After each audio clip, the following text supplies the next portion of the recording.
બેટા એક minute mummy, આ કંપનીનું એકાઉન્ટ જોઈ રહ્યો છું. શું થયું કંપનીમાં? કઈ ભૂલ થઈ? કંઈ નથી થયું મમ્મી. હા, બેંક ડિટેલ ચેક કરું છું. આ છેલ્લા 2 મહિનાની અંદર મોટા ભાઈએ ધીમે ધીમે કરીને 2.5 લાખ રૂપિયાના 4 ટ્રાન્ઝેક્શન કર્યા છે અને એ પણ સેલ્ફ ઉપાડ્યા છે.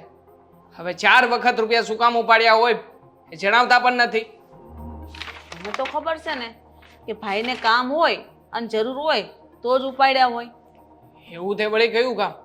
અને એવી શું રૂપિયાની જરૂરિયાતો ઊભી થાય છે કે મોટા ભાઈ એકી સાથે આટલા બધા રૂપિયા ઉપાડી લે છે? જણાવશો?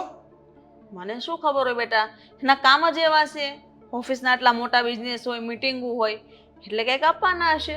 નક્કી આ કંઈક તો મોટા ભાઈ ગોલમાલ કરી રહ્યા છે. અને આમ પણ હું પણ ઓફિસનો વહીવટ સંભાળું છું. મારે ક્યારેય કેમ રૂપિયાની જરૂર નથી પડતી, અને જરૂર પડી હોય છતાં પણ હું ઓફિસના એકાઉન્ટમાંથી એક પણ રૂપિયો લેતો નથી. તો પછી આટલા બધા રૂપિયા મોટા ભાઈને લેવાની શું જરૂર છે? અને જરૂર હોય, હું કંઈ ના નથી પાડતો, જરૂર હોઈ શકે, પણ કહી તો શકે ને, દર્શાવવી તો પડશે ને, કારણ કે એકાઉન્ટ્સ તો મારે સંભાળવાના હોય છે. અને જ્યારે જ્યારે મોટા ભાઈની સાથે આ રિલેટેડ વાત કરું છું તો કહે છે કે આને છે ને હિસાબમાં આપણે જે કંઈ પણ પડતર આવે છે એમાં પ્લસ માઇનસ કરી દેવાના. હવે દર મહિને આવું સેટિંગ કરવાનું મમ્મી મારે? તમે વિચાર કરો ને, કેવો સમય આવી ગયો છે.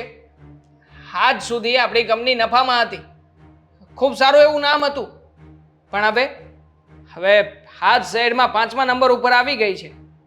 નથી તો નફો થતો કે નથી સરખી ખોટ થતી, કંઈ સમજાતું નથી કે શું કરવાનું છે. અને જો આમને આમ ચાલતું રહેશે ને મમ્મી તો નક્કી હવે આપણી કંપનીએ દેવાળું ફૂંકવું જ પડશે. આવું ન બોલ દેવા. આદિત્ય પહેલેથી આ લાઈનમાં છે અને એનું ક્લિયર કામ હોય, કોઈ દિવસ દેવું નથી થયું. અને મને પૂરેપૂરો વિશ્વાસ છે આદિત્ય એવું કોઈ કામ નહીં કરે જેથી આપણા ઘર ઉપર અને આપણી મિલકત ઉપર દેવું થાય. એક કામ કરું છું, આ હું જે કંપનીના એકાઉન્ટ સંભાળી રહ્યો છું ને એ છોડી દઉં, કારણ કે ગઈકાલે જો કંઈ પણ થશે ઊંચા નીચું તો મારું જ નામ આવવાનું છે ને, કારણ કે કંપનીનું એકાઉન્ટ તો મારી પાસે છે. એટલે મોટા ભાઈ તો એમ કહી દેશે કે અત્યાર સુધી વહીવટ હું સંભાળતો હતો ત્યારે ક્યારેય પણ આવું થયું નથી, જ્યારે મેં વહીવટ હાથમાં લીધો છે તો જ આવું થયું છે. હા, ઉલટાનું બધું મારી માથે આવે એના કરતાં સારું છે ને કે હું પહેલેથી રજા આપી દઉં. એવું નથી બેટા, આદિત્ય જે કરે ને બધું યોગ્ય જ કરે. તને શું બધું યોગ્ય કરે છે કે શું? હવે જે યોગ્ય કરતા હોય એને કહેવું તો પડે ને કે મેં આ જગ્યાએ ટ્રાન્ઝેક્શન કર્યું છે, એનું કારણ આ છે. કોઈથી પણ શાંતિથી પૂછવાથી જવાબ નથી આપ્યો મને. અને એમાં જ આ છેલ્લા ઘણા સમયથી મારું મગજ ખરાબ રહે છે ઘરમાં. હા, તમે કંઈ પણ આવીને પૂછો છો તો ગુસ્સો થઈ જાય છે, અને થવો જ જોઈએ ને. શું કારણ કામ કે- બેટા? તો શું કરું મમ્મી? હા, શું કરવાનું? ઓફિસની જવાબદારી મારી ઉપર, હા ઘરની જવાબદારીઓ પણ હવે મારી ઉપર આવી રહી છે. તો પછી કાલે ઉઠીને કંઈ પણ થશે તો મારે કોને જવાબ આપવાનો? જો બેટા, એ તારો મોટો ભાઈ છે, એ જેમ કે ને એમ જ તારે કરવાનું છે. અને તારે જે સંભાળવાનું છે એમાં તું ધ્યાન દે. અને રહી બીજી વાત ઘરની જવાબદારીની, તો હું સંભાળી લઈશ. બસ મને થોડા પૈસા આપી દે એટલે ઘરનો થોડો સામાન લાવવાનો છે, હું લઈ આવીશ. ક્યાંથી આપું પૈસા? હવે તો મોટા ભાઈ મારી પાછળ પડી ગયા છે.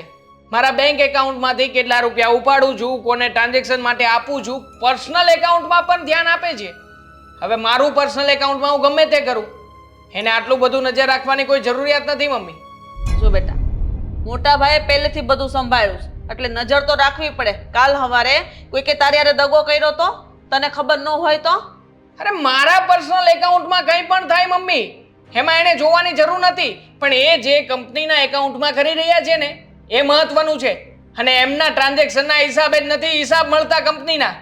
તો હવે તમે જ કહો ને, આમાં કંપની ખોટમાં ન જાય તો શું કરે? કેવી રીતે નફો બતાવું હું? તે જ કંઈક ભૂલ કરી હશે હિસાબમાં, એટલે આ બધું થયું હોય. મોટા ભાઈ તો ઘરના લાડકા છે ને, ક્યારેય કોઈ પણ જગ્યાએ વાંકમાં આવશે જ નહીં. કંઈ પણ થશે એટલે વાંક મારો. તારો ક્યાં વાંક બતાવું બેટા? તને જે હકીકત છે એ કહું છું. અને આદિત્યની કોઈ ભૂલ હોય તો એ સામેથી આવીને મને કહી દે કે મમ્મી મારાથી આ ભૂલ થઈ ગઈ છે. પણ મને પૂરેપૂરો વિશ્વાસ છે કે છોકરામાં કોઈ દિવસ ભૂલ આવે જ નહીં. તું નાનો છો, તને ખબર ન પડતી હોય તો તારે ભાઈને પૂછી લેવાય. મારી ભૂલ થઈ ગઈ કે તમને આ બધી વસ્તુ સમજાવવા બેઠો, કારણ કે હું તો નાનો છું ને. આ તમારો મોટો, આ ઘરનો લાડકો, સોરી ભૂલી ગયો હતો કે ગમે તેટલી ભૂલો કરશે ક્યારે એમની ભૂલો તો સામે આવશે જ નહીં. સોરી, હિસાબ ચેક કરી રહ્યો છું એટલે પ્લીઝ ડિસ્ટર્બ ના કરતા.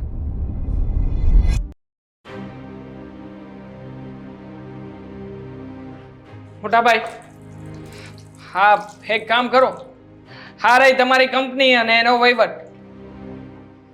તમારી સાથે વાતચીત કરું છું. મારે નથી સંભાળવો આ વહીવટ અને મારાથી કામ નહીં થયા કરે. તને બધું સંભાળતા ફાવી ગયું છે તો હવે આ કંપનીને લોસમાંથી બચાવી લે ને. આમાં શું સંભાળવું? સંભાળવા જેવું કંઈ વધવા દીધું છે? હા છેલ્લા મહિનાઓના ટ્રાન્ઝેક્શન તો જોઈ લો એકવાર. 2.5 લાખના તમે 4 વખત ટ્રાન્ઝેક્શન કર્યા છે. કેટલા થાય? 10 લાખ રૂપિયા. હવે આ 10 લાખ રૂપિયા તો તમે આમનામ આપી દીધા છે, અનકોમન ટ્રાન્ઝેક્શન. હવે શું કરું? શું કરવું એટલે? શું કરવું એટલે શું? તમે આટલા વર્ષોથી કંપની સંભાળો છો ને, તો પછી આ અનનોન ટ્રાન્ઝેક્શન છે એના લીધે હિસાબ નથી મળતો. હિસાબ ના મળે તો પછી કંપનીમાં હું ખોટ ક્યાં બતાવું ને નફો ક્યાં બતાવું કહેશો? હા, છેલ્લા મહિનાથી તો આપણી કંપની તો નથી ખોટ પર ચાલતી કે નથી નફા ઉપર ચાલતી, બસ બેલેન્સિંગ ઉપર ચાલી રહી છે. ચાલવા દે ને, ચાલી તો રહી છે ને. શું કામ ધંધો કરવાનો એવો? સાવ તાળા લાગી જાય ત્યારે મને કહેજે. મતલબ મહેનતના મને અત્યારે ખબર નથી પડતી કે મારે શું કરવું જોઈએ શું નહીં. મને સૂઝતું નથી કઈ. પણ શું કામ નથી સૂઝતું હે કહેશો? કોઈક તો કારણ હશે ને કે જે કારણના લીધે તમારે આવું બધું કરવું પડે છે. મતલબ કે હા, પોતાના સગા ભાઈની પાસે તે અનનોન ટ્રાન્ઝેક્શન બતાવવા પડે છે. ફસાવ. શું ફસાવ? શું કહો ને કહેશો? નહીં કહું. એ ટ્રાન્ઝેક્શન મારે જરૂર હતા એટલે મેં કર્યા છે અને હવે સાલી એવી પરિસ્થિતિ આવીને ઊભી રહી છે કે તમે લોકો મને સવાલ કરો છો ને મારી પાસે એના જવાબ નથી. તો સવાલ જ કરે ને મોટા ભાઈ. હવે અત્યારે એકાઉન્ટ તો હું સંભાળી રહ્યો છું ને, કાલે ઉઠીને તમે મને સવાલ કરશો કે ક્યાં ગયા આટલા રૂપિયા, તો કેવી રીતે લાવીશું રૂપિયા? કારણ કે 2.5 લાખ રૂપિયા તો તમારે દર મહિને જોઈએ છે. જો તને તારા બધા પૈસાનો હિસાબ મળી જશે, મને એકવાર મારું કામ પતાવી લેવા દે. એ કામ પતી જશે ને પછી હું તને તારા બધા રૂપિયા તારી કંપનીમાં પાછા આપીશ. અરે પણ કયું કામ છે? જ્યાં હું શું કરું છું જ્યાં તમે કહેશો? નવું વિચારી રહ્યો છું. જેના માટે ફક્ત મારું કામ છે, તમારા કોઈનું કામ નથી. અને એ કામ થઈ જશે ને પછી તમને લોકોને કહી દઈશ કે હું શું કરતો હતો, શું કામ કરતો હતો અને હું શું કરવા માંગતો હતો. હવે કંપનીમાં તો કઈ બચવાનું જ નથી ને, કારણ કે તમે શું કામ કરો છો, શું કરો છો એ તો અમને પાછળથી ખબર પડવાની છે ને કે જ્યારે આ કંપની વેચાઈ જશે આ બીજા લોકોના હાથમાં સોંપી દેવી પડશે. નહીં સોંપું. હા ભાઈ, ગુસ્સો તો મારે કરવો જોઈએ તમારી ઉપર, કારણ કે તમે જે ઘરમાં કરી રહ્યા છો ને એના જવાબો મારે આપવા પડે છે.